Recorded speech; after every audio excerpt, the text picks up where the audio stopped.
I've had a lot of these type of comments on my most recent video about this government's budget and the abysmal $7 increase to low-income families Nicola Willis announced so proudly. Get a job, they say, so woefully unaware that their comment reveals their blatant ignorance to what is really going on in the streets of Aotearoa, and how the rich are getting richer by devouring the hope of the very people they seek to shed blood, sweat and tears in their money-making factories for pittance, and if they're lucky, maybe even a Marmite sandwich. So let's look at the cold hard facts and see how your rage over $7 for low-income families fares up. According to the most recent statistics, there are approximately 543,000 two-parent families in New Zealand and 213,000 single-parent families. That's 756,000 families with children. As of 2023, there are almost 336,000 families receiving Working for Families, 142,000 of which received an average increase of $7 from Nikki, remember? There are around 77,000 single parents receiving the sole parent payment, and since I don't have the statistics on how many two-parent households are on some sort of benefit, but we do know the statistics are much better in regards to income, so we will go with 23,000 households receiving another form of benefit from the government, bringing that to a total of 100,000 families. So we have 756,000 families with children in New Zealand, 336,000 receiving Working for Families. The 100,000 receiving a benefit will also be receiving Working for Families, so that leaves us with approximately 420,000 families who either do not receive or do not qualify for Working for Families or a benefit. Now, just for reference, the maximum income you can receive before they cut you off is $120,500 per year before tax, or $2,317 per week, which sounds good in theory, but we already know that amount of money is going to be paying some big boy taxes. On $2,317, that's a whopping $570 in tax and $40 in ACC levies, leaving you with $1,708.36 per week.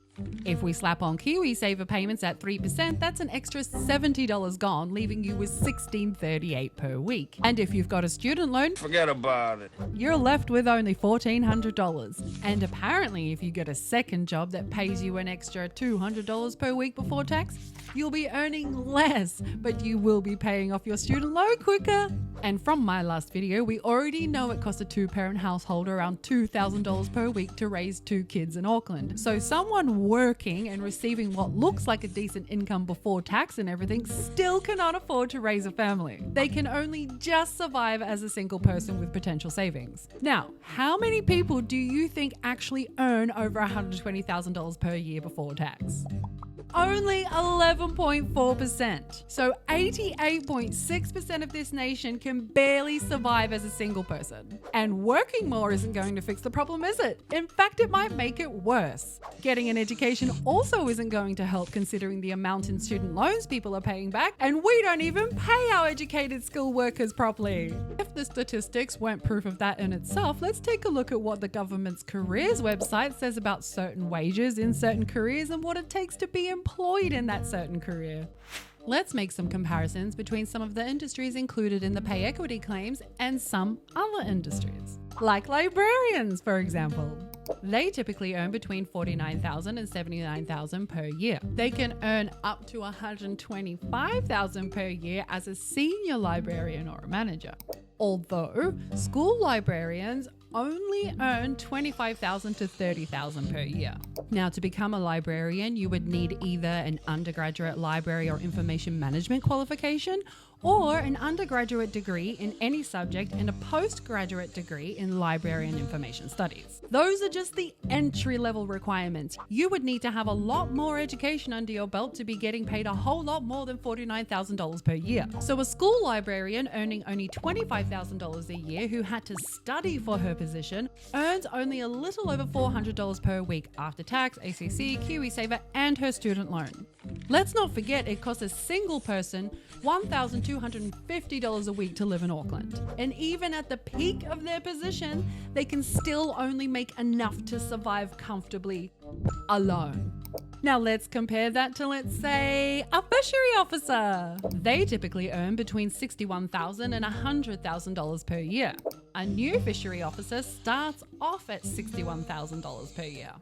And all you need to become a fishery officer is a full driver's license, no criminal convictions, and to pass their tests.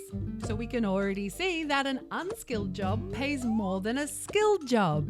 But let's compare the income of the lowest paid fishery officer. That's $925 after tax, ACC and KiwiSaver. No student loan though, as they didn't need to study for their job. A librarian earning the same would have to pay back their student loan at a cost of $85 per week, so they technically earn less for earning the same in a different job. But anyways, let's take a look at an early childhood education teacher. They earn between $49,000 and $78,000 per year, but they can earn up to $95,000 per year. Now, the entry-level requirements for an ECE teacher are a Bachelor of Education or similar, or a graduate diploma in teaching or similar, as well as an annual practicing certificate and, of course, a police check. So the lowest paid ECE teacher is earning only $707 per week after all her commitments, as compared to, let's say, a heavy truck driver who earns between $24 and $35 an hour, which is about $50,000 to $73,000 per year at 40 hours a week. But they can also earn up to $45 an hour, which is approximately $94,000 a year. So the lowest paid heavy truck driver earns $778 per week after their obligations. No student loan once again, of course, because the most important thing about becoming a truck driver is having the required license and on-the-job training. So really, for the short term, it actually pays more for you to not be educated and just start working and learning on the job, because as it stands, this current economic climate dictates that 2 everyday working parents with decent jobs, skilled or unskilled, cannot afford to raise a family. They can barely survive on their own, let alone buy a house, start a business, or invest in their own education. It doesn't matter what they do, they will always hit the glass roof of bureaucracy that tells you that the rich get richer while the poor get poorer. Unless, of course, you are a highly skilled and highly educated worker like a lawyer and a doctor. Or you can just become a politician, which is basically every citizen's right as long as you get elected. So people like Nikki No-Boats can earn more than most of the people in this country and make decisions that affect millions of people's lives without any experience whatsoever. And we are really seeing the proof of that. Did you know there are over 118,000 children in this country currently living in poverty? Meaning they live with less than $21,000 a year. That is $400 per week before housing costs, and over 165,000 children living in poverty after housing costs are taken out. So the next time you want to get up on your high horse and ignorantly type, "Get a job, get educated, work harder," how about you pull your head out of your ass and smell the roses, sunshine, because nearly 90% of this country cannot survive in it. Is there any wonder why people are leaving in the droves to Australia at a rate of 191 people per day? Just an EC teacher alone earns $989 per week before tax, which is almost $1,070 in New Zealand dollars. They get $850 after tax and obligations, and they don't have compulsory student loan payments because they will be earning less than $55,000 per year. Cracker! Who else thinks this government is kind of lacking in the pay equity section? Should they have given landlords and tobacco companies $12.8 billion in tax breaks? Or should they have given that money to people they employ, like librarians and teachers, so that the everyday taxpayer doesn't have to pay for an extra $7 per week for those who can't even afford to eat? Now, why don't you get a job?